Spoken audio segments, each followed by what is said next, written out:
మీకెప్పుడైనా డౌట్ వచ్చిందా? ఏరోప్లేన్స్ చాలా స్పీడ్‌గా గాల్లో ఎగురుతాయి కదా! వాటికి బ్రేక్స్ ఎలా ఏస్తారు? వాటిని ఎలా కంట్రోల్ చేస్తారు? నిజానికి ఏరోప్లేన్‌కి డిఫరెంట్ బ్రేకింగ్ సిస్టమ్స్ ఉంటాయి. అందుకే వీటిని యూజ్ చేసి గాల్లో కూడా ఏరోప్లేన్ స్పీడ్‌ని కంట్రోల్ చేయగలరు. ఒక్కొక్క బ్రేకింగ్ సిస్టమ్‌ని ఒక్కొక్కసారి యూజ్ చేస్తారనమాట.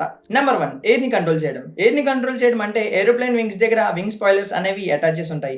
సో ఇవేం చేస్తాయంటే మనకి ఎయిర్ స్పీడ్‌ని ఆటోమేటిక్‌గా స్లో చేయడానికి యూజ్ అవుతాయి. వీటిని యూజ్ చేసి ఏరోప్లేన్ గాల్లో ఎగురుతున్నప్పుడు స్పీడ్‌ని తగ్గిస్తారు. Number 2 disc brakes. మన కార్స్‌కి ఎలా డిస్క్ బ్రేక్స్ ఉంటాయో ఏరోప్లేన్స్‌కి కూడా డిస్క్ బ్రేక్స్ ఉంటాయి. అంటే ఏరోప్లేన్ ల్యాండింగ్‌లో ఉన్నప్పుడు వాటి టైర్స్‌ని డిస్క్ బ్రేక్స్‌తో కంట్రోల్ చేస్తారనమాట. అప్పుడు ఆటోమేటిక్‌గా స్పీడ్ తగ్గిపోతుంది. నంబర్ 3 వచ్చేసి రివర్స్ థ్రస్ట్. రివర్స్ థ్రస్ట్ అంటే ఏరోప్లేన్ ఇంజిన్‌కి ఉన్న ఒక స్పెషల్ మెకానిజం. జనరల్‌గా ఏరోప్లేన్ ఇంజిన్ థ్రస్ట్ బ్యాక్ సైడ్‌కి వస్తుంది. అప్పుడు ఏరోప్లేన్ ముందుకు మూవ్ అవుతుంది. సో ఈ మెకానిజం యూజ్ చేసి ఏరోప్లేన్ ఇంజిన్‌ను ముందుకు తీసుకొస్తారు. అప్పుడు ఆటోమేటిక్‌గా ఏరోప్లేన్ స్పీడ్ అనేది తగ్గిపోతుంది.